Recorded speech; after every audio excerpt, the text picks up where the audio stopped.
Sessão iniciada, presidente. Obrigado, Marco. Senhores, boa tarde. Vamos dar continuidade à reunião de julho, sessão do dia 29, turno da tarde. Vamos estabelecer a ordem de julgamento, que é a mesma praticada durante toda essa reunião. Doutor Resch, doutor Oswaldo, doutor Gustavo, doutora Fernanda e doutor Leonardo, e depois o presidente. O primeiro processo da pauta é o processo que vai ter um acompanhamento pela patrona do contribuinte, doutora Mônica Elisa, para a qual autorizo o ingresso na reunião, tá, Marco Antônio? Pode chamar. Ok, presidente. Farei a convocação agora.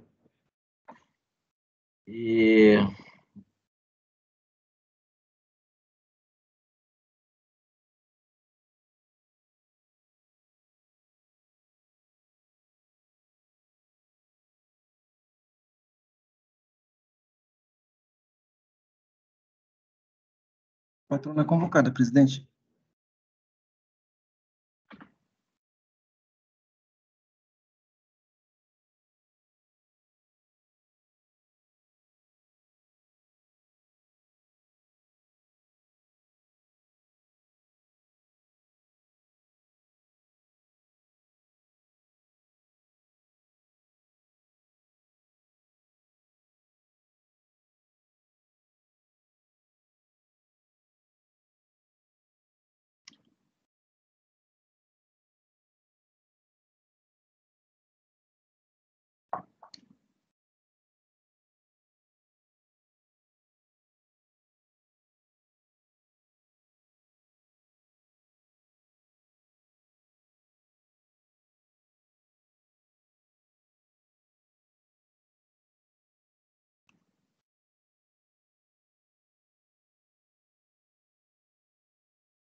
Presidente, só mais um instante.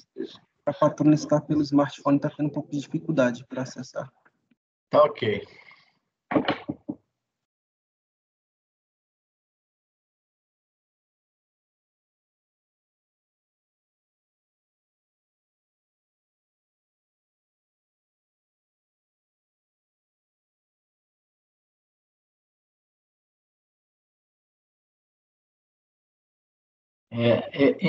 Então, Oswaldo, esse de corrigir, fazer a retificação da ata na decisão, é só para incluir os votos vencidos, quem foi vencido na votação? Não, é para incluir, retificar a ata para o resultado de julgamento da empresa Mitsubishi Corporation Coffee do Brasil, para incluir que o conselheiro Gustavo se julgou suspeito para julgar esse processo e não julgou. É isso que precisa ser feito, só isso. Suspeito de participar do julgamento, conselheiro Gustavo. Então você já fez uma sugestão aqui no... Quem fez foi o próprio conselheiro Gustavo, quando mandou a ata para retificar, aí ficou um vai e vem de ata, e ao final o conselheiro Gustavo sugeriu essa alteração. Essa redação aqui já é do Gustavo, então, resolve os membros do colegiado, com maioria de votos, converter o julgamento em diligência, nos termos do voto condutor, declarou-se suspeito de participar do julgamento o conselheiro Gustavo, em razão de estar em situação de impedimento em alguns dos processos conexos julgados pela sistemática dos recursos repetitivos. Essa sugestão, Gustavo? Sim, agora só, no fim das contas, acabei perdendo aqui um pouco o fio da meada. Isso já não tinha sido publicado dessa forma? Para mim tinha, né? Sim, a gente discutiu isso durante alguns dias, mandamos o texto em definitivo e, bem, não conferi se a ata foi publicada assim, mas pelo jeito não, né? Vamos dar uma olhada, então. Eu só estou adiantando, enquanto a patrona contribuinte não está aqui, a gente ia adiantando isso. Mas também eu vejo que nessa sugestão, por maioria de votos, e não tem aqui os vencidos.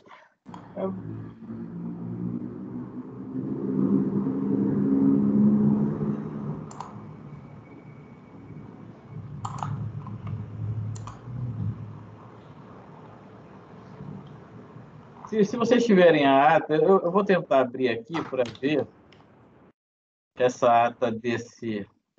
Boa tarde, senhores. Boa tarde. Boa tarde, doutora Mônica, Elisa. Seja bem-vinda à turma 3401. Agora, nós estamos com esse processo 258 da Hightech, porém, nós estamos aqui, eu estou determinando aqui uma vista coletiva, porque este processo era do relator Lázaro, que saiu da turma e vai carecer um pouco mais de estudo aqui de todos os membros do colegiado. Ah, tá certo. Mas vai entrar na próxima reunião, doutor? Já vai entrar na próxima reunião. Presidente, só um esclarecimento, o conselheiro Lázaro, ele chegou a votar nesse processo?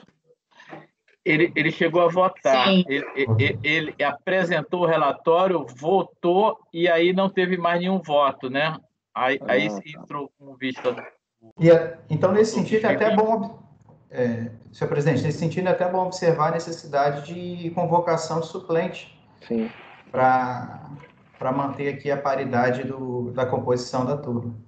Agora, a votação dele foi quanto à integralidade ou ele ficou só em alguma preliminar? Não, ele votou pela manutenção da integralidade. Então, não sei se... será que vai precisar de suplente para... Vão votar 3 conselheiros, além do Lázaro, vão votar mais 3 conselheiros indicados pela fiscalização e vão votar mais 3 indicados pelos contribuintes. Aí ficaria 4-3. O conselheiro Gustavo tem toda a razão, para a manutenção da paridade, seria ideal convocar um outro conselheiro que venha representando as confederações. Né? Perfeito. Então, vamos determinar a vista coletiva e já fica informado que entra na próxima pauta, sendo que nós convocaremos um suplente para deixar a paridade mantida.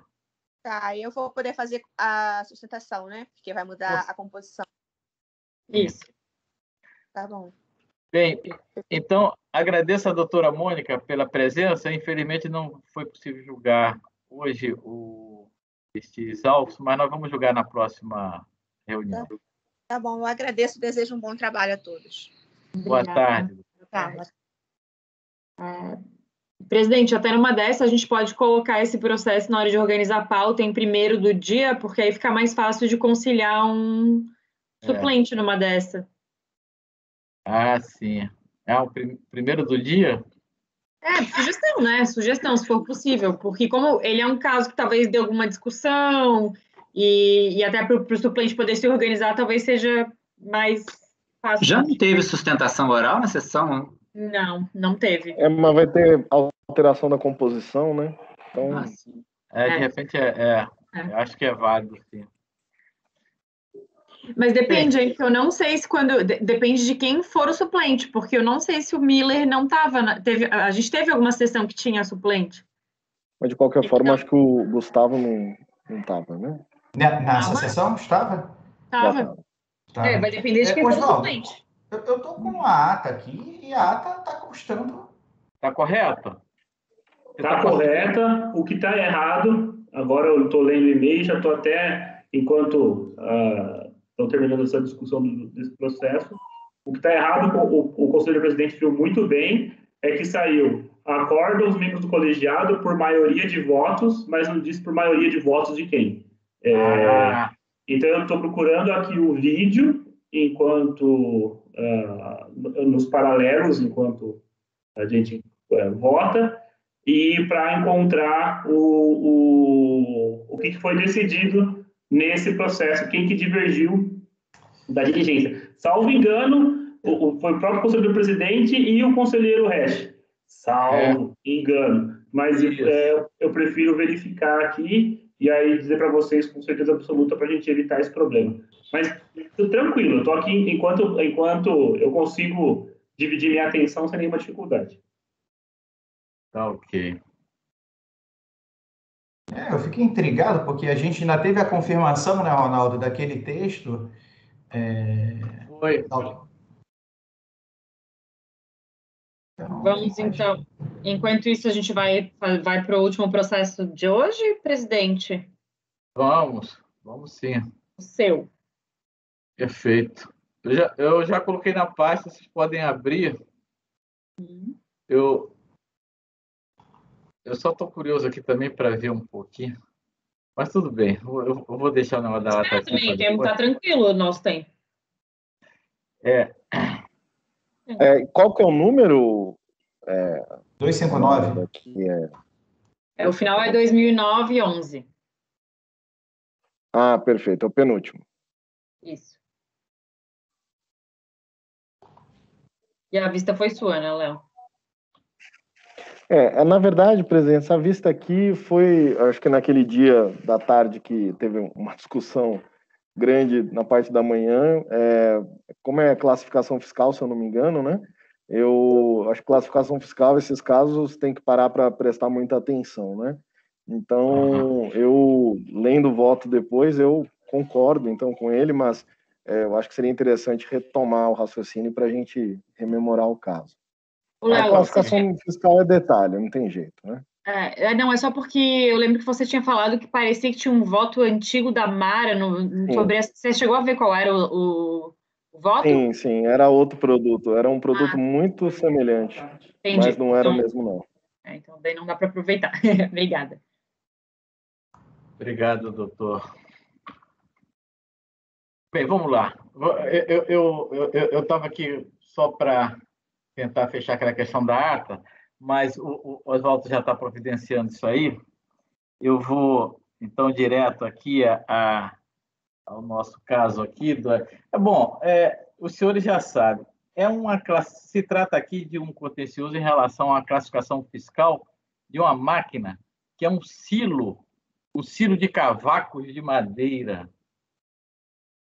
Esse silo, ele recebeu uma classificação que o próprio contribuinte fez na ADI, mas a fiscalização não aceitou aquela classificação e reclassificou.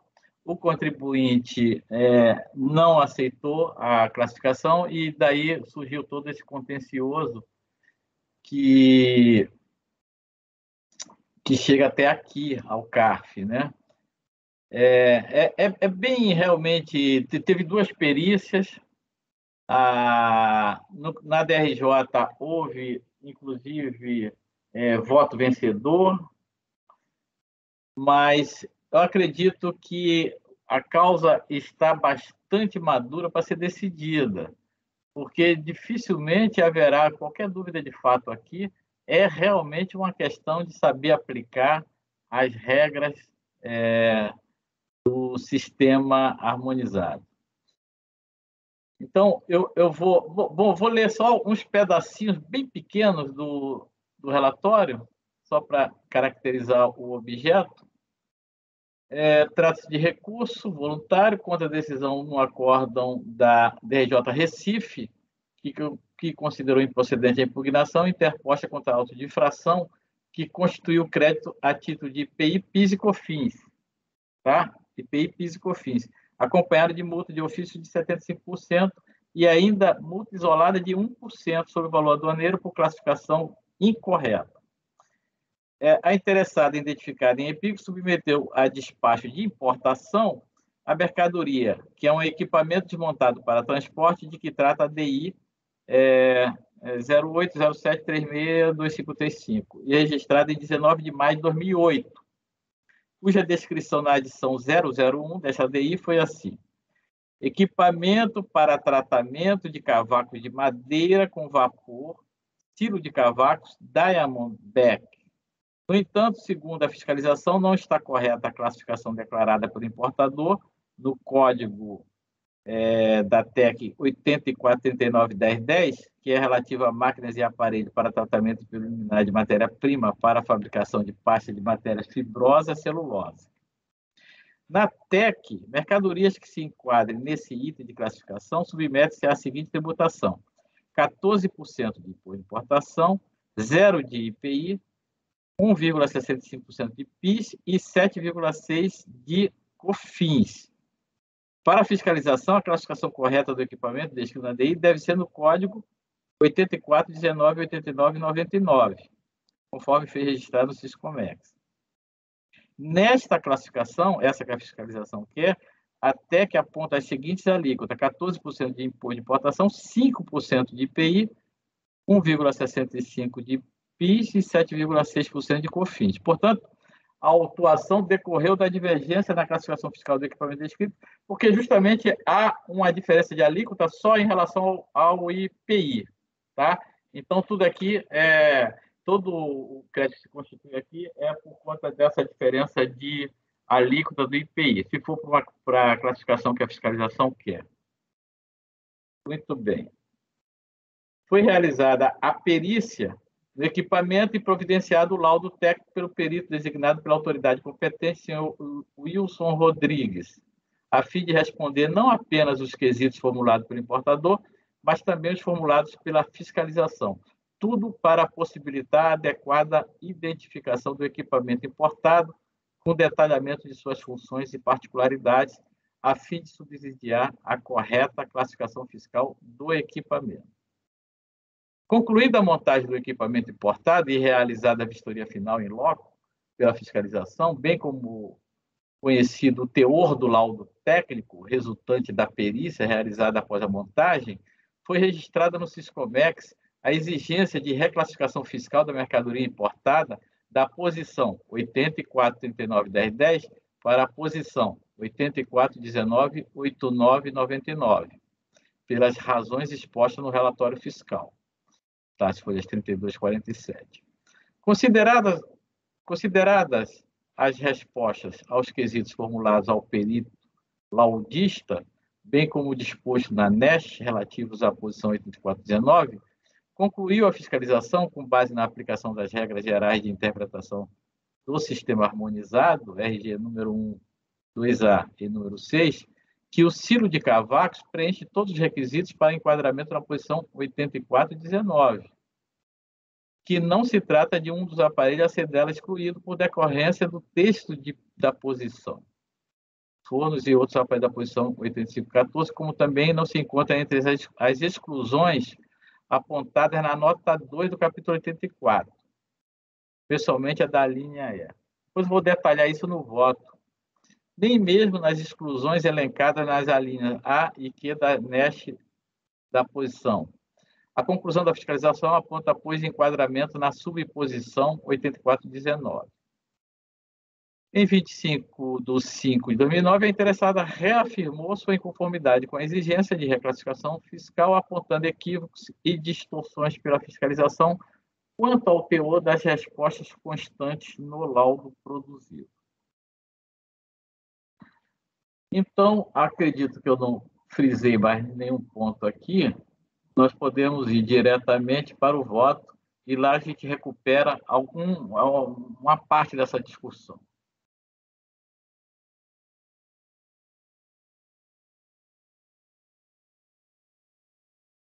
Vamos lá. Então. Recurso é tempestivo e conheço. Classificação fiscal. A questão central do contencioso jaz na determinação da classificação fiscal de máquina importada, conforme DI número 08 e final 35, registrada em 19 de maio de 2008, descrita na própria DI como equipamento para tratamento de cavaco de madeira com vapor silo de cavacos da Diamondback. Entendeu o importador, ora recorrente, que a correta classificação tarifária da máquina importada encontra-se no Código 8439/1010, mas a autoridade fiscal a reclassificou para o Código 8419/8999, o que implicou a lavratura do auto de infração, pois a divergência resulta em diferença de alíquotas para o IPI. A classificação fiscal adotada pelo contribuinte situa-se na NCM do seguinte modo. Capítulo 84, na posição 8439, máquinas e aparelhos para a fabricação de pasta de matérias fibrosas, celulósica ou para a fabricação ou acabamento de papel ou cartão. E vai até a suposição 1010 para tratamento preliminar das matérias-primas. Já a classificação adotada pela autoridade fiscal encontra-se na NCM do seguinte modo. Reatores nucleares, caldeiras, máquinas, aparelhos e instrumentos mecânicos e suas partes. Aparelhos, dispositivos ou equipamentos de laboratório, mesmo aquecidos eletricamente, exceto os fornos e outros aparelhos da posição 8514, para tratamento de matérias por meio de operações que impliquem mudança de temperatura, tais como aquecimento, cozimento, torrefação, destilação, retificação, esterilização, pasteurização, estufagem, secagem, evaporação, vaporização, condensação ou arrefecimento, exceto os de uso doméstico, aquecedores de água não elétrico, de equipamento instantâneo ou de acumulação. A empresa importadora solicitara, ainda na fase de fiscalização, assistência técnica, pois não se conformara com a exigência de reclassificação fiscal que, deferida, resultou no laudo de folha 125 seguinte, cujas partes mais importantes estão abaixo destacadas. Olha, aqui já é do laudo pericial. Trata-se de um equipamento para tratamento de cavaco de madeira de eucalipto com vapor denominado silo de cavaco de Diamondback. Aqui ele faz uma descrição mais ou menos do equipamento, que aqui tem, as seções e tal. E aí vamos para a pergunta aqui, a primeira pergunta. Qual é a principal função do silo de cavacos Diamondback como equipamento e como parte do processo de deslignificação? Aí ele diz o seguinte, eu vou ler essa resposta toda aqui. Os cavacos de madeira, matéria-prima para a fabricação de matéria fibrosa celulósica, polpa de celulose, é constituído de aproximadamente 1/3 de ar, 1/3 de água e 1/3 de fibras. O ar existente dentro dos cavacos de madeira, contido entre as fibras e nos capilares das fibras, é prejudicial ao processo de cozimento, executado pelo equipamento digestor para a produção de celulose e matéria fibrosa, sendo que a principal função do silo de cavacos é remover esse ar contido nos cavacos de madeira, através do tratamento chamado de vaporização, no qual o vapor de flecheamento proveniente de licor extraído do equipamento é flecheado no ciclone de expansão da planta de cozimento, separando a parte líquida, que é o licor preto, o qual é enviado à planta de evaporação da fábrica, e o vapor flecheado, que é conduzido e inserido para dentro do silo de cavaco, em vários bocais de injeção de vapor, de maneira uniforme e bem distribuída, para que o ar contido dentro dos cavacos que estão no silo se expanda em função do aumento de temperatura, o que provoca a remoção do mesmo, tratamento esse chamado de vaporização. E, ao mesmo tempo, o vapor condensado em contato com os cavacos penetra pelos capilares das fibras e entre as fibras, ocupando o espaço antes ocupado pelo ar através do tratamento chamado de impregnação. Então, vou ler agora a parte só em negrito. O tratamento dos cavacos no silo de cavacos, com a retirada do ar e a impregnação com o condensado de vapor, aumenta e uniformiza a densidade dos cavacos, o qual é em torno de 0,85 na entrada, passando para mais de 1,05 kg por decímetro cúbico, densidade essa aproximada do licor de cozimento, dentro do vapor digestor. Se o cavaco não passasse por esse tratamento, teria uma densidade mais baixa do que o necessário para o processo que se seguiria. Então, haveria uma perda de eficiência no processo de cozimento, diminuindo o rendimento e aumentando consideravelmente os custos. Houve ainda complementação do laudo em 2 oportunidades para esclarecimentos adicionais solicitados pelas partes, conforme anotara o relator do voto vencido na decisão ora recorrida. Da perícia técnica, eu vou ler esse pedacinho aqui, que é do relator na DRJ, que teve o voto vencido. Da perícia técnica acerca do equipamento importado pela Power Empreendimentos, conforme o edital, que abrange o conteúdo exposto às folhas 120 e 141, lavrado pelo perito credenciado perante conforme portaria tal, apresentando resposta a todos os quesitos iniciais e complementares. Então, é só para frisar que houve uma complementação do laudo. E ainda, do voto vencido, extrai-se que, mesmo após o minucioso trabalho da assistência técnica, a controvérsia se mantivera. Acrescente-se, porém, que não há qualquer questão de discussão acerca da descrição e identificação do equipamento. Quer dizer, o próprio voto vencedor aqui está dizendo que não tem mais questão de fato aqui, bem como das considerações técnicas feitas pelo perito acerca do seu funcionamento. O conflito se estabeleceu porque, mesmo após a realização do laudo técnico requerido pela impugnante e realizado por perito designado pela autoridade aduaneira competente, pareceu a impugnante que os termos do laudo vieram corroborar o Código 8439-1010, que interessado havia declarado na ADI. Mas, por outro lado, pareceu a fiscalização que deveria ser reclassificado por 8419-8999. O douto relator do voto vencido, sou eu falando aqui, considerando o fato que o silo de cavacos Diamondback constitui-se em corpo único e que a mudança de temperatura é apenas um fator auxiliar, ambas as afirmativas extraídas do laudo pericial, construiu seu entendimento com base nas considerações gerais do capítulo 84, na linha B, estrutura do capítulo. Tá? Considerações gerais do capítulo 84, na linha B, estrutura do capítulo. Naquelas notas lá. Então, o B3. As posições 8425 a 8478 agrupam máquinas e aparelhos que nelas se classifica principalmente em razão da indústria ou do setor de atividade que os utiliza. E ainda, na nota 2E do capítulo 84, que disciplina não incluir na posição 8419 os aparelhos e dispositivos concebidos para realizar uma operação mecânica em que a mudança de temperatura, aquecimento ou arrefecimento, ainda que necessário, desempenha apenas um papel acessório em relação à operação final.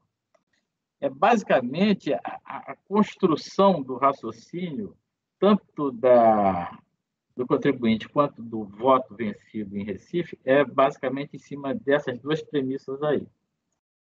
Além disso, destacou ainda o douto relator, no voto vencido na DRJ, a nota 3 da seção 16, que diz: salvo disposições em contrário, as combinações de máquinas de espécies diferentes, destinadas a funcionar em conjunto e constituindo um corpo único, bem como as máquinas concebidas para executar duas ou mais funções diferentes, alternativas ou complementares, classificam-se de acordo com a função principal que caracteriza o conjunto. A função principal seria a de fabricação de pasta de matérias fibrosas celulósicas destinadas à fabricação de papel, ou de modo mais breve, fabricação de pasta de celulose. Nesse sentido, concluirá a recorrente e também o voto vencido no julgamento da DRJ que a classificação no Código 8439-1010 aparece como a mais adequada. Esse é o raciocínio básico. Por outro lado, a douta redatora do voto vencedor, no julgamento da primeira instância, destacou a nota 2 do capítulo 84,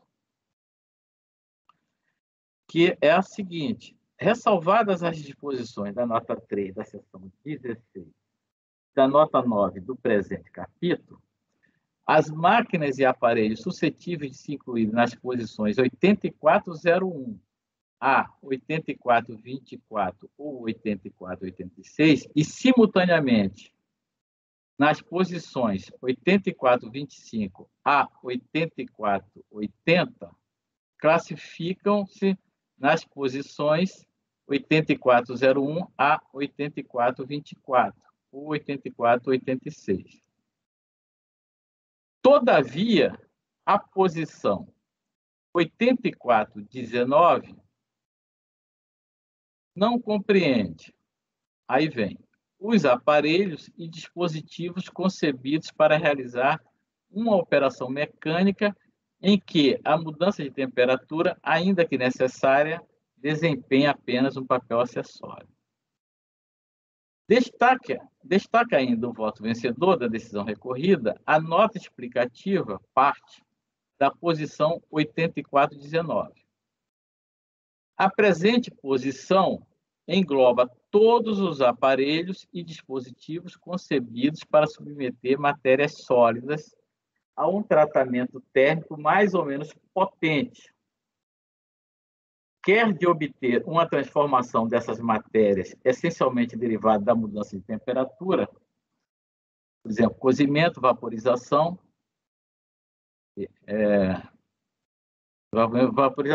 Exclui-se, pelo contrário, desta posição, as máquinas e aparelhos, e aí ele vai citando alguns aí, na posição 8438, 8450, 8451, 8479.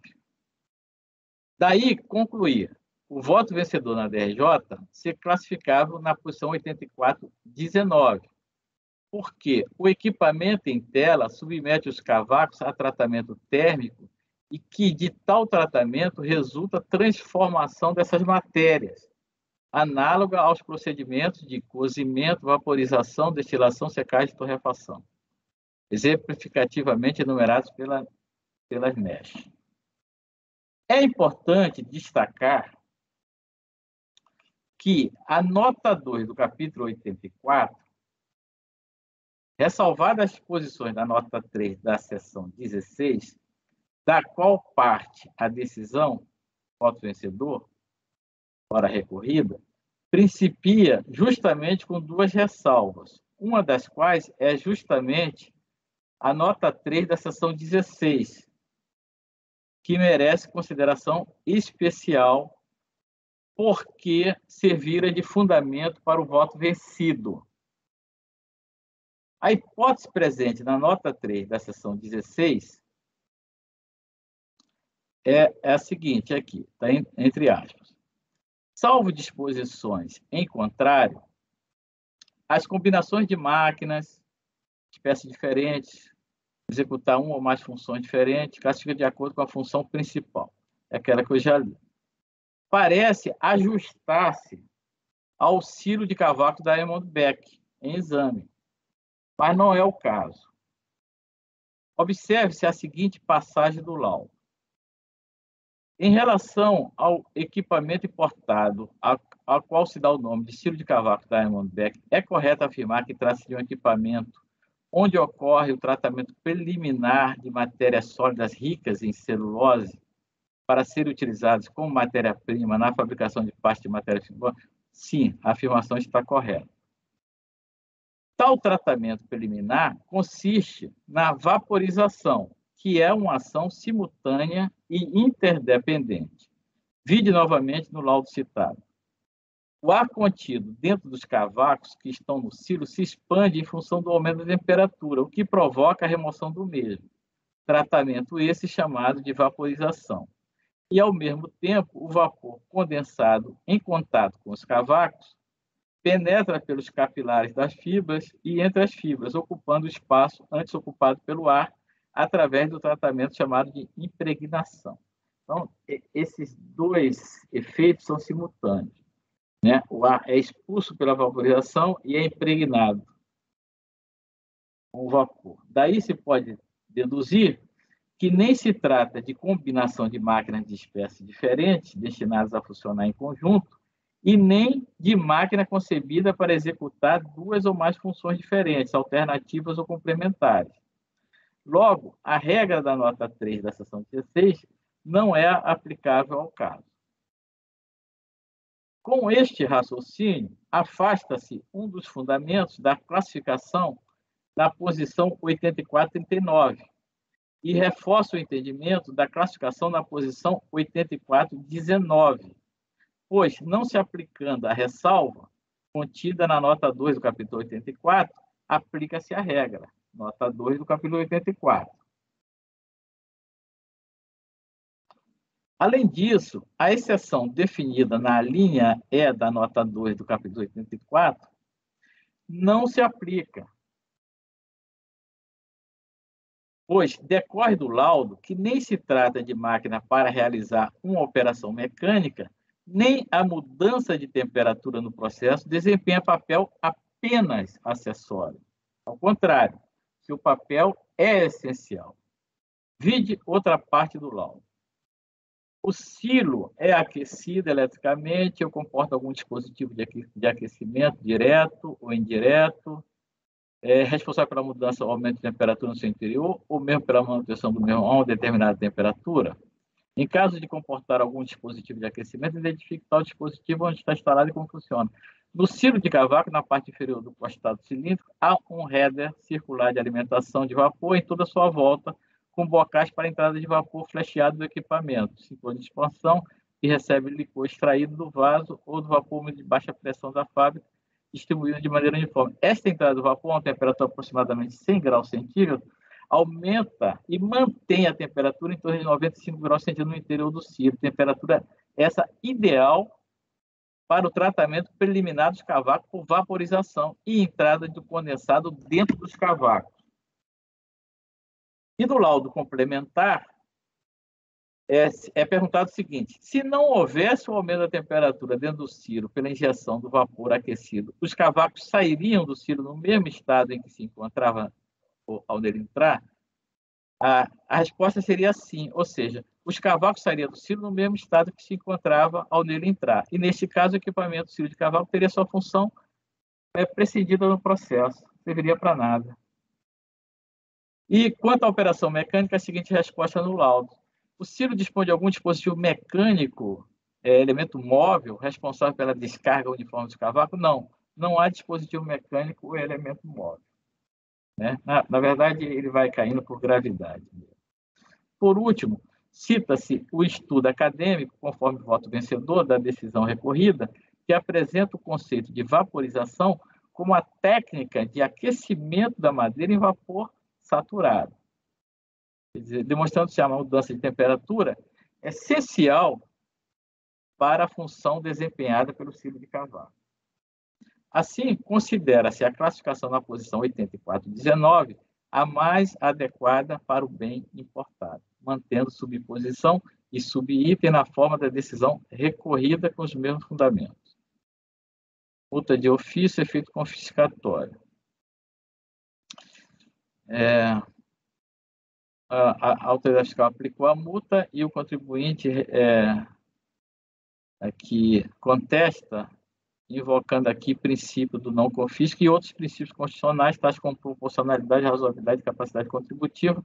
Eu aplico, então, o caso, o artigo 26A do decreto 7235, que fica vedado aos órgãos de julgamento afastar lei ou decreto sobre fundamento de constitucionalidade, e também a súmula CAF número 2, que o CAF não é competente para se pronunciar sobre a inconstitucionalidade de lei tributária.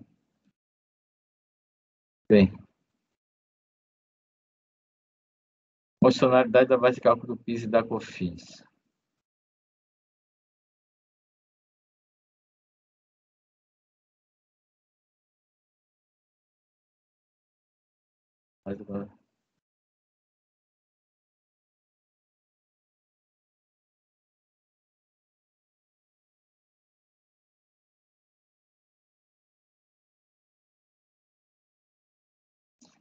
Aqui a gente leu o relatório muito rápido, ele reclamou também dessa inclusão do ICMS na base de cálculo. E eu estou retirando. Assim, assiste razão recorrente no ponto devendo ser excluído da base de cálculo das contribuições o valor do ICMS. Então, do exposto, voto por conhecer do recurso, dando de parcial provimento para tão somente excluir da base de cálculo das contribuições o valor do ICMS, mantendo os demais aspectos do lançamento.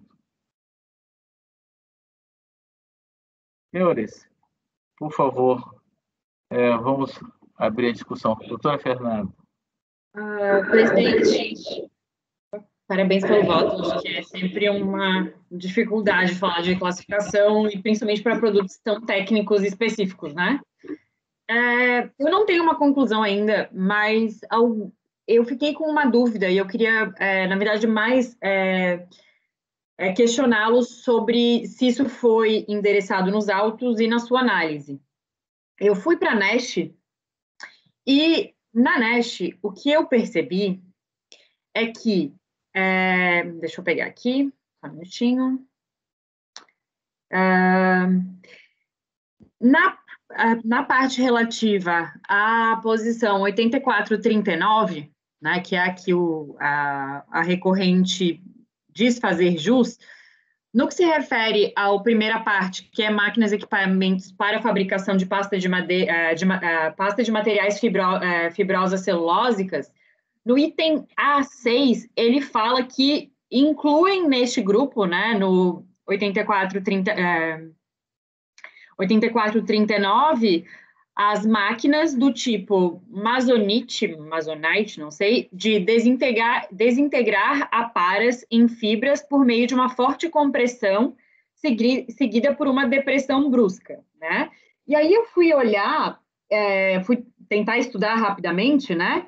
E o que me parece não, né? O que eu descobri é que esse processo Masonite, ele é um processo de desfibramento, que seria exatamente a função do que a gente está falando aqui. E outra questão que eu notei, que eu não sei se isso foi olhado, tem uma solução de consulta COSIT 98.300 de 2020, de outubro de 2020, né, bem recente, que a COSIT avalia um outro equipamento, não é o equipamento que a gente está avaliando, mas o que me chamou a atenção é que também é um equipamento para tratar cavaco de madeira. E ele foi classificado na 8439-1090. Então, não é o mesmo, não é exatamente a mesma posição que nós estamos falando, mas duas coisas me chamaram a atenção. O fato de já existir um precedente de máquinas para tratamento de cavaco de madeira dentro da 8439, e o fato da NEST permitir, dentro da 8439, máquinas para desfibramento, que seria o caso aqui da máquina que nós estamos tratando. Então, eu fiquei um pouco em dúvida se o contribuinte não tem uma certa razão. Eu queria saber se isso foi, de alguma forma, endereçado em algum momento, essas duas questões. Imagino que a questão dessa solução de consulta não, porque ela é bem recente, né? O processo já devia estar no CARC esperando para ser julgado. Mas queria, se puder, ouvir um pouco a esse respeito para eu poder evoluir aqui na minha análise mental. Obrigada. Nada, eu que agradeço. O primeiro item aqui, eu não estou com a TEC aberta. Você disse que leu na NEST, né? A NEST. Na NEST. Isso. Mas me parece aí, pelo que você leu, que isso aí é uma ação mecânica, né? Para desfibrar, né? Na verdade, ele não trata de mecânico ou não mecânico. Isso daí não é trabalhado nessa parte aqui. Mas essa máquina de desfibramento aí, pela leitura, me parece que é mecânico. Aqui nós estamos numa situação completamente distinta. Aqui a ação é puramente térmica. O calor aqui é essencial, porque ele expulsa, por meio de vaporização, aquele calor expulsa o ar que está contido, como o perito diz, olha, tem 1/3 de ar dentro do cavaco. Esse 1/3 de ar nós temos que expulsar e colocar o vapor. para impregnar, para aí facilitar mais tarde a transformação. Agora, essa solução de consulta, eu não lembro, engraçado, eu procurei, eu justamente quando eu pego um processo de classificação fiscal, eu procuro logo uma solução de consulta para ver se encaixa alguma situação, ou então uma decisão da Câmara Superior sobre aquela máquina, porque essas máquinas se repetem, né? Eles se importam hoje, aí daqui a pouco dá de novo, até uma hora que alguém fecha a matéria. Mas vamos dar uma olhada, então. A solução de consulta... Até uma sugestão que eu dou para os colegas, eu não sei se vocês já fazem isso, mas antigamente, para procurar a solução de consulta, a gente ia para aquela central das decisões gerais da Receita e a gente ia procurando por tipo de decisão, por tipo de órgão. Hoje em dia, tem a NCM Online. Então, pela NCM Online, que é uma ferramenta da Receita, né? Se você joga a NCM, ela já vai descrever a NCM e já vai mostrar para você se tem alguma consulta sobre aquela NCM. É mais fácil. Muito Antigamente, para ter acesso a esse tipo de informação, a gente tinha que pagar para aduaneiras. Tinha um sistema que era assim, o TecWin. Agora a Receita fez uma versão TecWin de graça, que foi um ótimo avanço no nosso trabalho. Tem o Cijut também, né? Normas, que agora tem busca textual. É muito bom. Não, mas esse negócio aí, Léo, para classificação e desdobramentos dessa parte é sensacional. Qual é o número da solução, Fernando? 98. Não é igual, tá? Só que ele trata de 98.300, de 28 de outubro de 2020. 300, caramba. 98.300 a solução de consulta? Isso, Caramba. E 2020, tá. Vamos ver se ele acha aqui. Achou, sim. 84, 39, 10, 90. Aqui é mais uma provocação, não... Não, muito boa.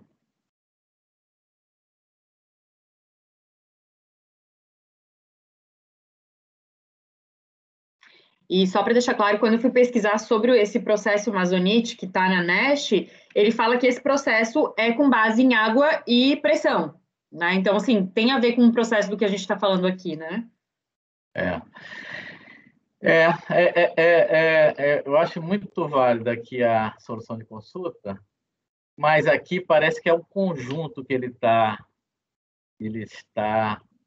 classificando, né? É uma unidade composta de silos, de várias coisas. Aí ele vai pelo principal. Aí aplica-se aquela regra que a gente estava lendo aqui. Mas aqui, no caso, é o silo. Mas viu, presidente, eu estou olhando aqui a solução de consulta, de fato, é voltado para uma unidade funcional mesmo, né? Apesar de, talvez... Exatamente. Justamente pela unidade, aí nós temos que ir para aquela regra, que nós passamos por ela aqui, de ir para o principal função, né? Que eu li aqui.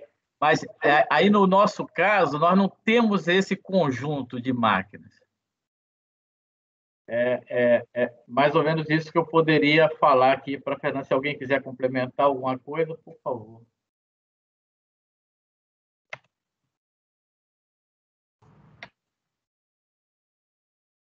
Vou passar novamente o link da solução de consulta, se alguém conseguir. Pode ser pelo WhatsApp mesmo? Eu te mando a consulta pelo WhatsApp. Porque eu não achei, por acaso. Eu passei aqui pelo WhatsApp. Então tá. Mas já aviso de novo, não é o mesmo produto, só que ele trabalha silo de cavaco, né? Então, por isso, tem uma mínima... Não, é muito parecido, muito parecido. A nota principal aqui é que nesse daqui, ele pegou uma unidade inteira, uma unidade funcional inteira, com várias máquinas. Aí ele aplicou a regra que a função principal acaba prevalecendo para fazer a classificação. Aí ele foi para aquela 8439. Mas não é o nosso caso aqui. Nosso caso aqui, nós temos uma única máquina. E justamente essa função dela é extrair o A contido no cavaco e impregnar com vapor. Realmente, eu estou mais na linha dessas considerações do conselheiro Ronaldo mesmo. Eu entendi o posicionamento, não o posicionamento, né, mas a ponderação da conselheira Fernanda, mas eu acho que há uma diferença elementar. Eu acho que as ponderações do conselheiro Ronaldo estão mais na linha da realidade aqui desse equipamento. Luiz Felipe Oswaldo quer falar alguma coisa? Não, eu te acompanho perfeitamente. Uma coisa é uma unidade funcional, outra coisa é uma combinação de máquinas. As duas estão nas notas do capítulo 83, do capítulo 84. Desculpa.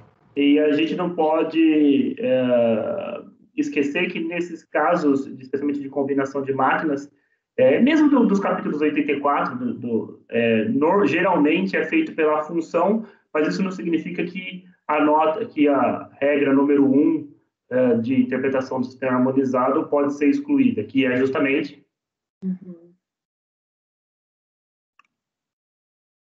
Ok. Presidente, eu estou ponderando aqui e me parece que... Eu acho que aqui eu vou me valer da regra da especialidade para abrir a divergência, porque ainda que eu entenda que essa questão do mecânico faça todo sentido, ele é uma regra subsidiária, ele não é a principal regra para você alocar num ou no outro, né? Na verdade, o que a gente vê aqui é que, nos casos em que a operação for eminentemente mecânica e que a temperatura tiver um papel reduzido, não poderá ser classificado na 8419. Mas não quer dizer que o fato de você usar vapor como a principal fonte, isso automaticamente coloque aquela máquina dentro da 8419. Então, como toda a 8439 ela é voltada para a produção de pasta celulósica e ela é mais específica, além do fato de a questão do processo Masonite de desfibramento utilize água e pressão para tirar ar, e a questão de já existir outras soluções de consulta, ainda que não idênticas, mas que demonstram que essa posição trata de máquinas que vai nesse nível, eu fico mais confortável em ir pela linha de dar provimento, porque eu não consigo ter certeza que a fiscalização ela determinou uma classificação que não me parece estar errada, mas que é genérica. E a nossa principal regra aqui é a gente sempre priorizar a regra mais específica. E a regra mais específica, na minha visão, com certeza é a posição de máquinas voltada para a fabricação de pastas celulósicas. Então, eu vou... Pode falar, desculpa, conselheira Fernanda. Desculpa, não, isso, então eu interrompi você sem querer, desculpa. Não, imagina, eu vou abrir divergência, é só isso. Esse era o final.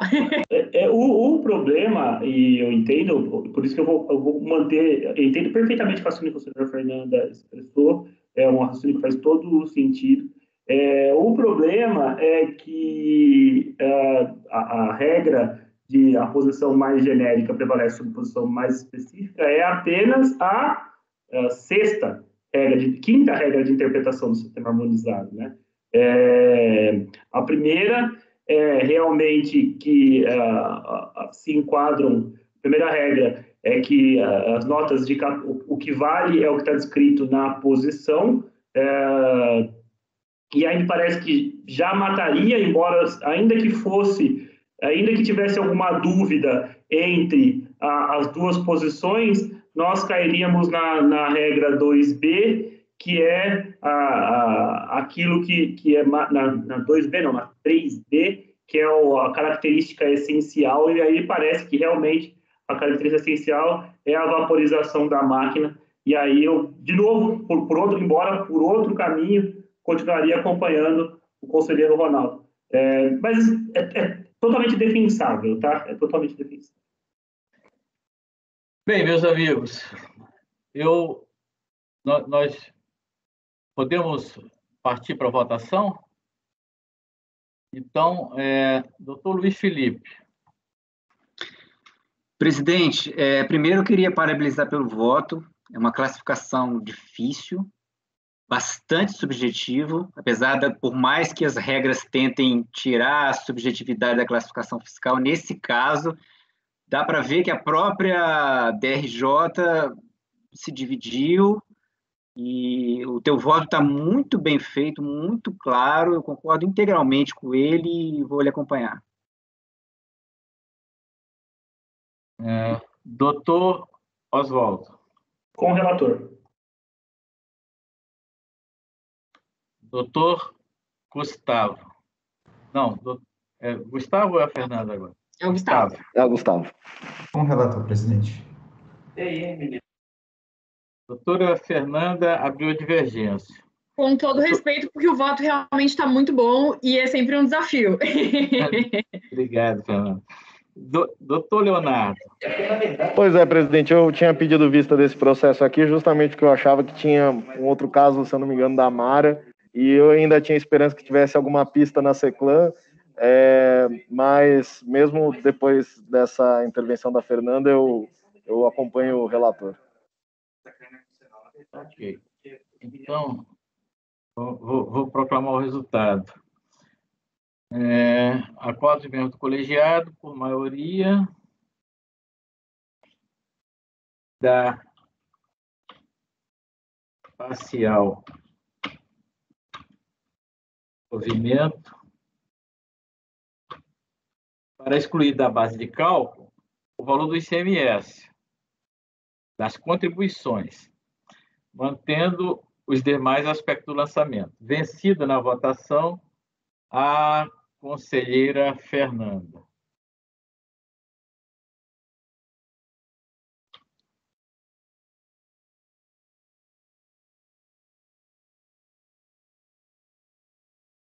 Vou acabar de anotar aqui.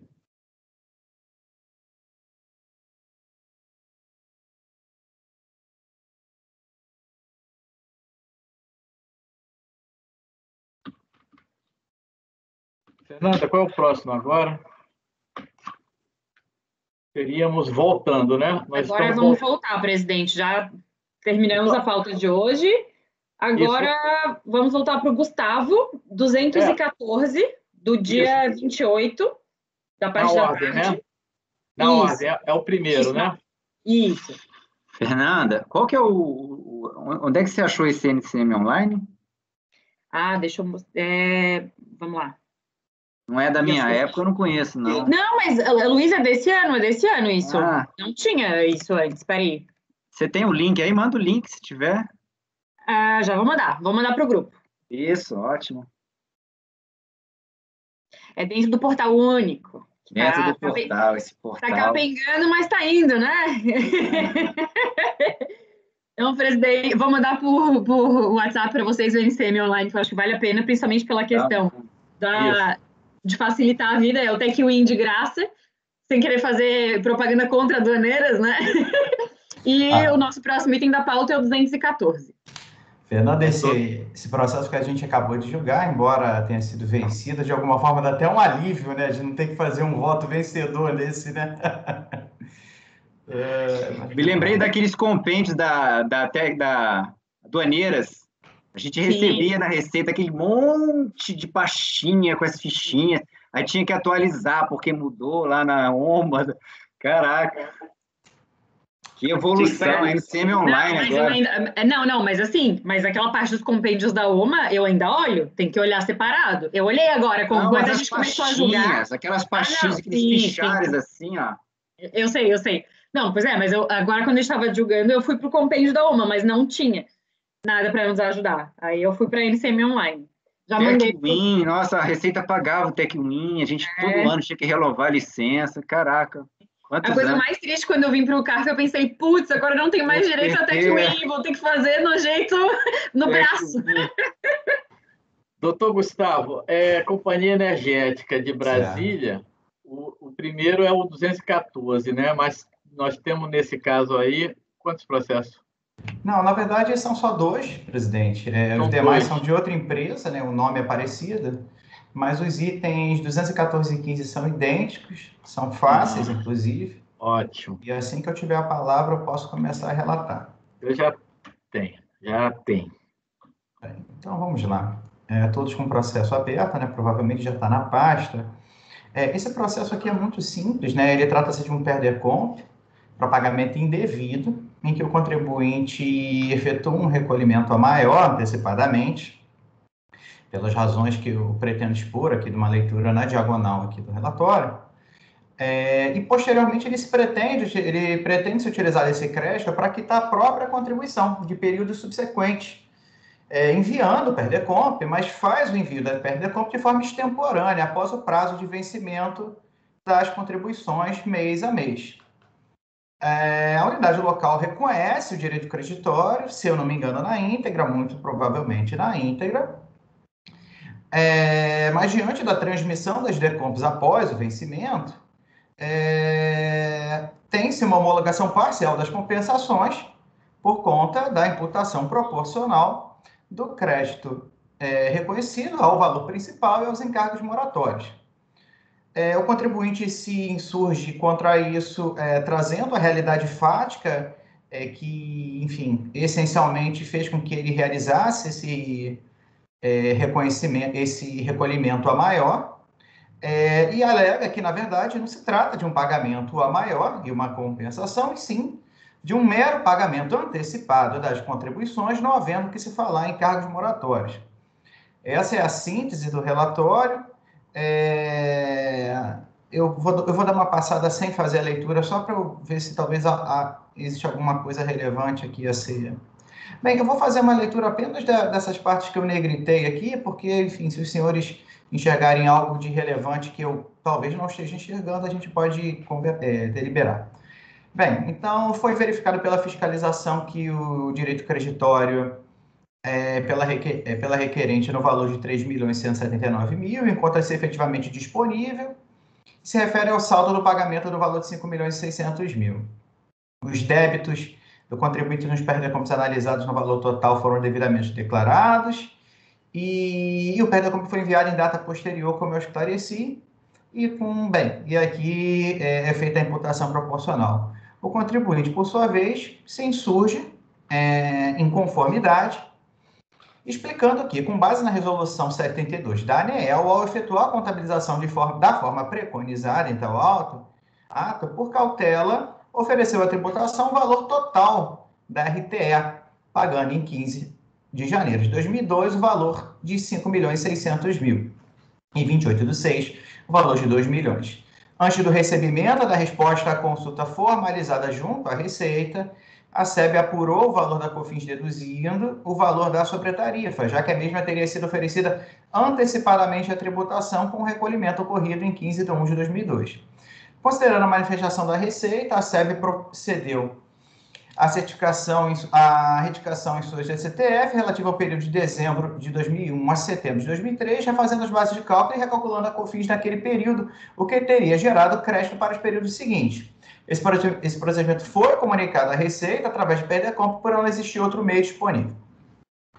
O crédito seria decorrente da atualização prevista na legislação vigente, correspondente a cada período da efetiva realização da sobretarifa, não havendo que se falar em COFINS não recolhida, já que o pagamento foi efetuado antecipadamente em 15 de janeiro de 2002, no valor de R$ 5.600.000. Nem há que se falar em compensação dos valores da COFINS obtidos mensalmente com a sobretarifa. O valor recolhido antecipadamente iria ficar depositado nos cofres públicos, na qualidade de antecipação de pagamento de tributo, e a própria Receita não disponibilizou outro mecanismo, exceto o PERDECOMP, para que tal fato fosse comunicado ao fisco, e cita alguns acordos da DRJ de Brasília que supostamente deferido o direito creditório nessa situação.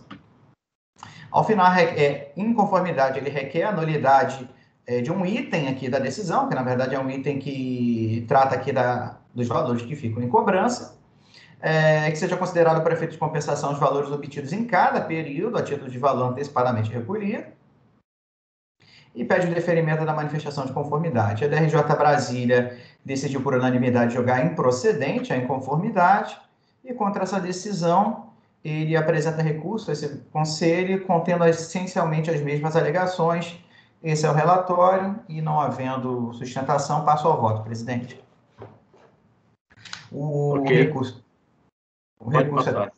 Obrigado, presidente. O recurso é tempestivo e preenche as demais condições de admissibilidade, pelo que dele tomo conhecimento. A recorrente procura pela nulidade do despacho no que se refere ao item C de sua parte dispositiva, que, diante da insuficiência dos créditos reconhecidos para proceder à totalidade das compensações pretendidas, limitou-se a determinar que se efetuasse a cobrança do saldo devedor remanescente. Na visão da empresa, a decisão deixou de especificar o suposto valor que teria restado como devedor, consoante determina o artigo 39, 4b da IN. De antemão, importa dizer que as hipóteses de nulidade no âmbito do PAF estão dispostas no artigo 59 do PAF, incorrendo em nulidade tão somente os despachos decisórios proferidos por autoridade competente ou com preterição de direito de defesa, o que não se verifica nos autos. A esse respeito, o ponto suscitado pela recorrente como viciado, a determinação genérica de cobrança do saldo devedor não se refere ao elemento central decidido nos autos, e sim a mera consequência do que fora decidido. Faz alusão, portanto, à etapa posterior ao exame do direito creditório, concernente à operacionalização da decisão e à cobrança do débito não compensado, etapas essas que nem ao menos precisam ser realizadas nos mesmos autos. Nesse sentido, consta as folhas tais o demonstrativo com os débitos compensados e com a utilização do crédito reconhecido, seguida da carta cobrança de folhas tais, em que consta o saldo do valor remanescente não compensado de COFINS no valor de 720 mil, em valor principal, referente ao período de apuração 7 de 2003. Demais disso, a determinação constante no artigo 39.4b da IN, apontado pela recorrente como supostamente transgredido, direciona-se à operacionalização e cobrança da decisão zarada, não resultando em qualquer imposição de que a especificação do saldo devedor conste integrada ao despacho decisório. Isto posto, não havendo qualquer vício no ato apontado, não acolhe a nulidade suscitada. No mérito, a questão central que surge dos autos é estabelecer os elementos fáticos trazidos pela recorrente modificam a conclusão de que a situação retratada se refere a um mero pagamento indevido de COFINS, cujos créditos foram utilizados para compensar períodos subsequentes do mesmo tributo mediante transmissão de PERDECOMP após o vencimento dos respectivos débitos, sem considerar os consectários moratórios legais, do que, a despeito do reconhecimento integral do crédito em si, decorreu a homologação parcial das compensações. Para a recorrente, estaríamos diante não de uma compensação, de um recolhimento maior efetuado antecipadamente, cujo respectivo excedente corrigido até os períodos correspondentes à incidência da sobretarifa liquidaria os débitos sem a exigência dos encargos moratórios. Afirma também que a transmissão do PERDECOMP teria sido o único meio posto à sua disposição para se utilizar do valor recolhido antecipadamente. Para sustentar sua tese, a empresa apresenta os elementos fáticos que envolvem a situação em tela, sabe? Um pagamento maior de COFINS realizado em 15 de janeiro para o período de dezembro de 2001, em razão de equívoco na interpretação da legislação tributária no que concerne ao momento do reconhecimento de receitas oriundas da recomposição tarifária extraordinária instituída pela MP 14 de 2004. Sobre o ponto, importa lembrar que a apuração das contribuições sociais é mensal e tem como base de cálculo a receita bruta obtida em cada mês de apuração, nos termos do que dispõe o artigo 2º da Lei Complementar 70, ao que é esperável que sejam reconhecidas na medida em que a sobretarifa fosse incorrida e cobrada dos consumidores em razão do consumo mensal de energia elétrica. De toda maneira, as razões pelas quais a recorrente adotou interpretação em descompasso com o que prescreve a legislação não tem relevância para a controvérsia. No meu entendimento, trata-se de um mero pagamento indevido de COFINS, do qual foram utilizados créditos respectivos para compensação de débito do mesmo tributo referente a períodos posteriores. Tem relevância e verdade o fato de as DECOMPs terem sido transmitidos após o vencimento dos mencionados débitos, provocando a exigência dos encargos moratórios. Eu acho que a matéria... Deixa eu só ver aqui. Bem, eu ia ver se eu ia passar aqui na diagonal alguns trechos do meu voto, mas essencialmente trata-se então de uma compensação. Cadê aqui? Isso porque a situação retratada detém todos os elementos dispostos no artigo 165 do CTN, isto é, um pagamento indevido a maior em específico período de apuração em face do que dispõe a legislação aplicável, não existindo na legislação, como requer interessado, a previsão que admita o recolhimento antecipado de tributos referentes a períodos subsequentes em uma espécie de conta corrente. Nesse contexto, convém apontar a decisão recorrida, parágrafo 6º do artigo 21 da IN, com a redação dada pela IN 323, que disciplinava a compensação à ocasião, durante o período, né? Sem transmissão, só um minuto, que disciplinava, acho que ficou uma inconsistência aqui. Não. Estabelecia a obrigatoriedade de apresentação de DECOMP, ainda que o débito e o crédito, o objeto da compensação, se referissem ao mesmo tributo ou compensação, veja-se, e faço a transcrição do aludido parágrafo 6º. A regra contida na aludida norma foi reproduzida pelas INs subsequentes. E, por fim, no que se refere à incidência da multa moratória sobre os débitos informados, o artigo 28 da IN 460 dispunha que, na compensação efetuada pelo sujeito passivo, os débitos sofrerão incidência dos acréscimos legais até a data da entrega da DECOMP, pelo que correta a sua exigência, já que os documentos foram apresentados somente em 1º de setembro de 2005, contendo débitos de junho a agosto de 2003. A esse respeito, lembre-se que a multa moratória será devida em caso de débitos de tributos e contribuições não pagos nos prazos previstos na legislação. Ante todo exposto, deve o presente recurso voluntário ser conhecido para, no mérito, ser-lhe negado provimento. Esse é o voto, presidente. Obrigado, doutor Gustavo. Deixa eu ver se tem alguma... Ninguém quer suscitar nenhuma discussão? Então, podemos ir direto para a proclamação do resultado.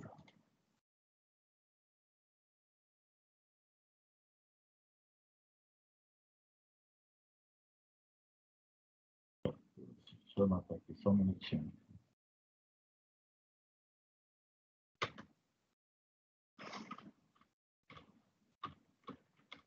Membro do colegiado, por unanimidade de votos, negar provimento ao recurso voluntário. Está conhecendo o recurso na íntegra, né? Tá.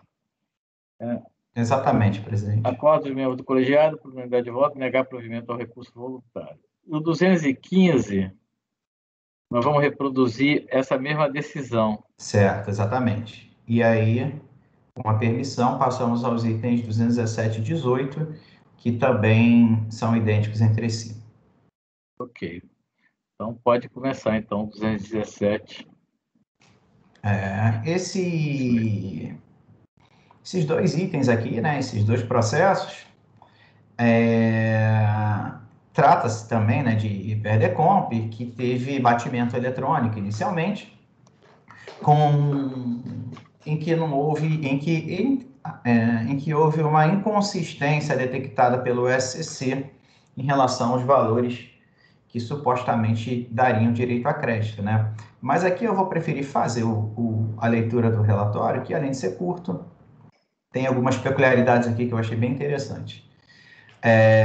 O interessado transmitiu o HiperDecomp X, né, e a DECOMP Y, visando a restituição e a compensação de crédito oriundo de pagamento indevido a maior de COFINS.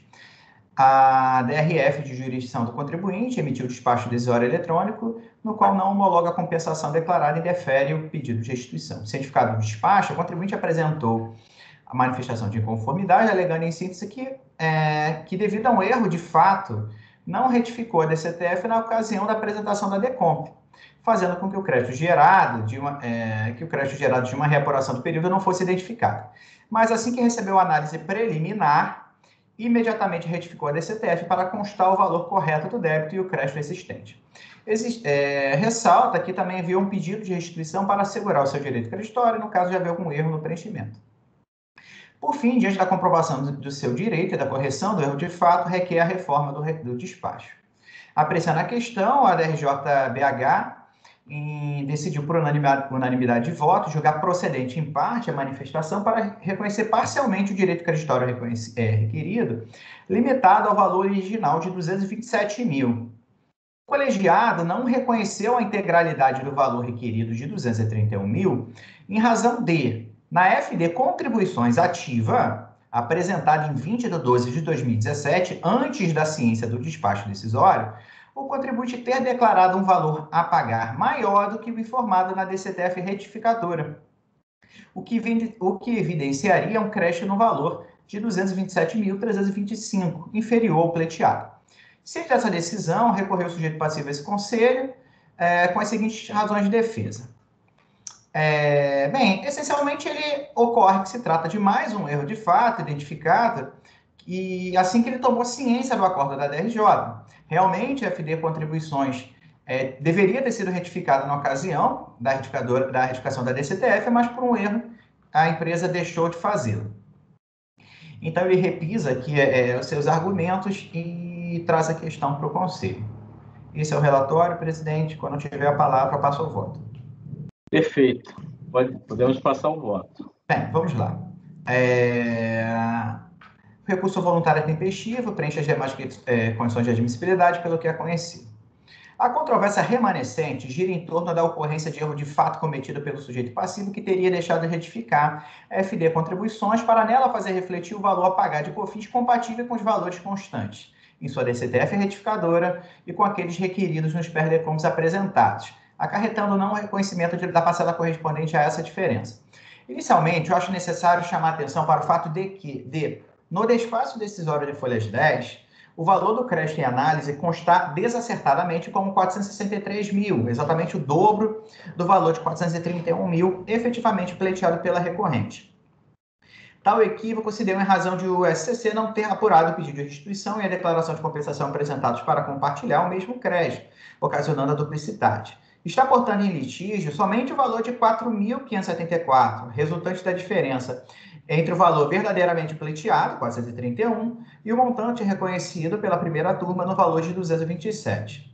Saliento também que o procedimento fiscal levado a efeito contra o sujeito passivo foi realizado de maneira eletrônica, mediante batimentos entre as informações constantes na base de dados da Receita, sem a princípio qualquer tipo de intervenção manual, não havendo notícia nos autos de que a empresa tenha sido intimada a esclarecer eventuais inconsistências identificadas durante a auditoria eletrônica. Considero relevante essa última informação por possuir um entendimento de que o litígio que porventura desponte desse procedimento também deve ser circunscrito aos fundamentos que amparam o despacho decisório, sendo defesa a autoridade julgadora, quer de primeira ou quer de segunda instância, acrescentar novos obstáculos ao reconhecimento do direito creditório, sob pena, nessa hipótese, de incorrer em inovação nas razões de decisão. Isso porque, se por um lado, atendido os preceitos de razoabilidade, detém a autoridade fazendária a discricionariedade para definir quais diligências e elementos de prova serão suficientes para formar sua convicção acerca da matéria, por outro, também é seu ônus, na verdade, da fazenda que representa, suportar as consequências desse exame, incluindo aqui aspectos como a densidade e a complexidade do conjunto probatório e dos próprios fundamentos do que for decidido. Não significam essas conclusões qualquer tipo de rejeição ao uso dos recursos tecnológicos com o fim de dotar as decisões administrativas de maior eficiência e celeridade, muito pelo contrário. É inegável que soluções dessa natureza, com a produção de decisões em larga escala, segundo critérios pré-estabelecidos, detêm mais benefícios do que desvantagens. No entanto, ainda assim estamos diante de uma escolha exclusivamente administrativa em que, em favorecimento daqueles princípios, a renúncia de parcela da tecnicidade e da precisão das decisões emitidas eletronicamente, devendo o ônus dessa supressão ser suportado indubitavelmente pela fazenda e não pelo sujeito passivo. Isso não quer dizer que a mera retificação de dados inconsistentes, ainda que realizada antes do despacho decisório, por si só, já garanta ao sujeito passivo o reconhecimento do direito creditório vindicado. Por outra perspectiva, também a ausência de formalização do indébito na DCTF ou na FD Contribuições não retira do contribuinte o direito de ver seu crédito reconhecido. O eventual direito de que o sujeito passivo dispõe decorre da correta contribuição por ele devida, apurada com base nas normas aplicáveis, em comparação com o recolhimento efetuado, a fim de se verificar se efetivamente houve excesso de pagamento. Em caracterizado o pagamento indevido, no todo ou em parte, restará aplicável a norma contida no 1651 do CTN, cabendo, portanto, o reconhecimento do correspondente indébito, não obstante o que estiver registrado nas declarações prestadas à administração. Feitas essas considerações, e de volta à questão dos autos, em que pese particularmente, no caso não reste configurada alteração nos fundamentos da decisão, haja vista que tanto a decisão da unidade local quanto a decisão de primeira instância se fundamentam em inconsistência nas informações apresentadas pelo sujeito passivo, parcialmente sanadas a aprovação da decisão de piso, julgo que é uma singularidade no cenário sob exame que redunda na incorreção da decisão da DRJ. Isso porque, conforme consta no acórdão recorrido, a DCTF retificadora ativa fora transmitida em 16 de 2 de 2018, ou seja, antes da ciência do despacho decisório e dentro do prazo legal. E nada obstante tenha sido retida em malha, já se encontrava liberada e devidamente processada pelos sistemas da Receita. Isto é, o débito confessado na declaração retificadora já havia se submetido ao procedimento de anuência por parte da administração e tinha sido expressamente validado pelo que não havia razão para que fosse sumariamente desconsiderado pelo colegiado de piso, sobretudo porque a DCTF que se constitui como comissão de dívida, nos termos do que estabelece o artigo 5º, parágrafo 1º do decreto 2124. Ao agir dessa maneira, o colegiado da RJ fez as vezes da autoridade lançadora, já que, diante de um débito confessado, expressamente validado pela própria administração, ao se deparar com a nova divergência, mesmo dispondo dos mecanismos processuais postos à sua disposição para a melhor formação de sua convicção, considerou corretos os valores da FD, em que o valor do tributo devido era superior, negando parte do indébito sem determinar qualquer tipo de diligência para elucidar a questão. A esse respeito, a própria coordenação de tributação da Receita Federal do Brasil já se manifestou no parecer normativo 2, no sentido de que o procedimento de retificação da DCTF suspenso para análise por parte da Receita, conforme artigo 9º da 9A da IN 1110, e que tenha sido objeto de perder-comp, deve ser considerado no julgamento referente ao documento em questão. E aí eu trago a transcrição e faço os meus grifos que passo a leitura. O procedimento de retificação de DCTF suspenso para análise por parte da Receita, conforme artigo tal, e que tenha sido objeto de perder-comp, deve ser considerado no julgamento referente ao indeferimento na homologação de perder-comp. Caso o procedimento de retificação se encerre com a sua homologação, o julgamento referente ao direito creditório, cuja lide tem o mesmo objeto, fica prejudicado, devendo o processo ser baixado para a revisão do despacho decisório. De acordo com as conclusões daquela coordenação, caso o procedimento de retificação se encerre com a sua homologação, o julgamento referente ao direito creditório, cuja lide tem o mesmo objeto, fica prejudicado, devendo o processo ser baixado para a revisão do despacho decisório. Caso o procedimento de retificação se encerre com a sua não homologação, o processo do recurso contra tal ato administrativo deve, por continência, será pensado o processo administrativo fiscal referente ao direito creditório, cabendo à DRJ analisar toda a demanda. Particularmente, não me alinho às conclusões contidas no parecer no que se refere ao esvaziamento da competência do órgão julgador no caso de um procedimento de retificação de DCTF que contenha o mesmo objeto do direito creditório em julgamento se encerrar com a sua homologação. Mas a minha ressalva se encerra nesse ponto, pois concordo com a premissa adotada pela coordenação de que a nova informação na declaração deve ser reputada como válida, devendo o colegiado levar tal fato em consideração para emitir sua decisão. Por todo acima exposto, e considerando também que as divergências encontradas na FD Contribuições foram devidamente sanadas pela recorrente, conforme o documento está, dou provimento ao recurso voluntário para reconhecer a totalidade do direito creditório ainda em litígio, no valor de tanto, que faço questão de reproduzir, para não ter nenhuma discussão, e assim homologar a compensação no limite do montante reconhecido. Esse é o voto, presidente. Muito bem, conselheiro. Eu acho que eu lendo aqui eu cometi um equívoco que eu vou corrigir aqui quando for formalizar o voto, é que eu trago aqui uma informação de que não tem notícia nos autos de que o contribuinte tenha sido intimado previamente, mas lendo aqui o relatório, eu tive a impressão de ter lido que o contribuinte recebeu aquela intimação prévia, para fazer a correção, e não por outra razão ele retificou a DCTF, e ainda assim o despacho decisório levou em consideração os valores da DCTF anterior. Original. O que torna a situação aqui ainda pior, melhor para o sujeito passivo. Eu vou fazer só essa correção no voto, mas a conclusão é a mesma. Muito bom. Vamos ver se alguém tem alguma discussão. Pelo visto, não há discussão, então acordam os membros do colegiado, por unanimidade de votos, dar provimento ao recurso voluntário.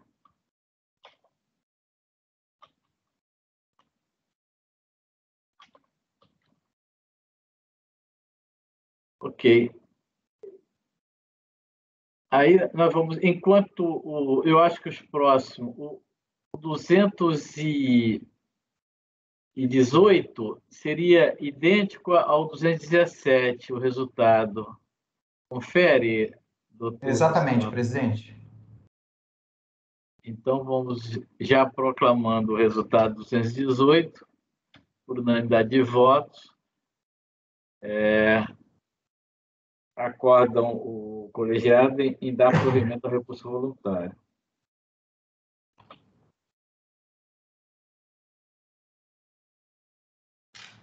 Nós teríamos, na sequência, mais processos do doutor Gustavo.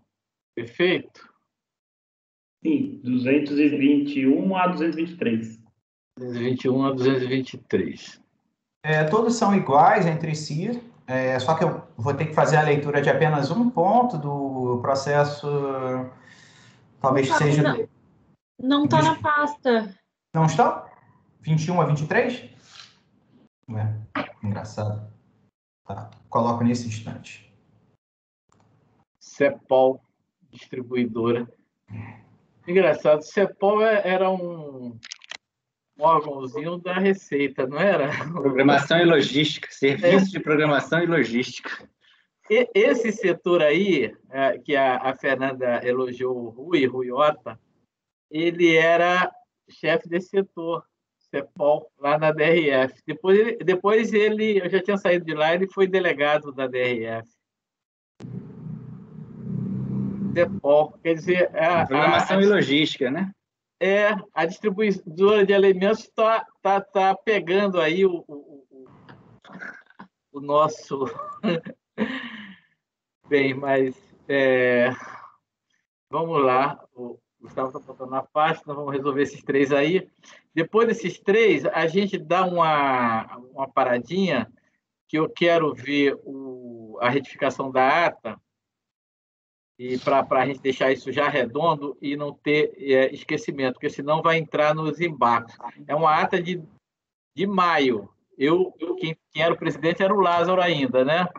Mas eu acho que a culpa foi inteiramente minha, porque quando o Gustavo fez essa questão da suspensão, aí eu retifiquei, não foi? Mas a nossa retificação ali ficou só por conta daquela parte final. Suspeição. Claro que claro que, enfim, talvez tivesse atentado a isso, já corrigi esse ponto também, mas acabou que passou batido, faz parte, não tem problema. A princípio já está na pasta. Eu só não entendi, eu me distraí. Eu já faço a leitura agora ou você vai fazer um intervalo e a gente já faz esses 3 na sequência junto com os seus? Pode fazer. Como é que vocês estão? Querem fazer o intervalo já agora ou não? Acho que vamos fazer o Diferente. Gustavo está cansado? Tudo bem, tá tudo certo. Vamos terminar do Gustavo, então, que daí fica mais tranquilo. Certo, deixa eu só fazer uma conferência. Só tem mais um, né? Depois? Isso, do Ronaldo, né? Do Ronaldo, esses 3 processos, eles são iguais? Deixa eu só conferir se é isso mesmo, que se eu não me engano, a diferença entre eles fica não no que a gente vai apreciar, mas sim na parte não conhecida. E aí fica bem mais rápido mesmo. Só conferir, por favor. Mas, presidente, se quiser dar um intervalo para ver essa questão da retificação da ata, fica à vontade, viu? Você quer fazer isso? Eu aproveito e já deixo os processos... Então vamos fazer o intervalo agora e eu vejo com o Oswaldo aqui rapidinho como é que nós vamos fazer isso aqui.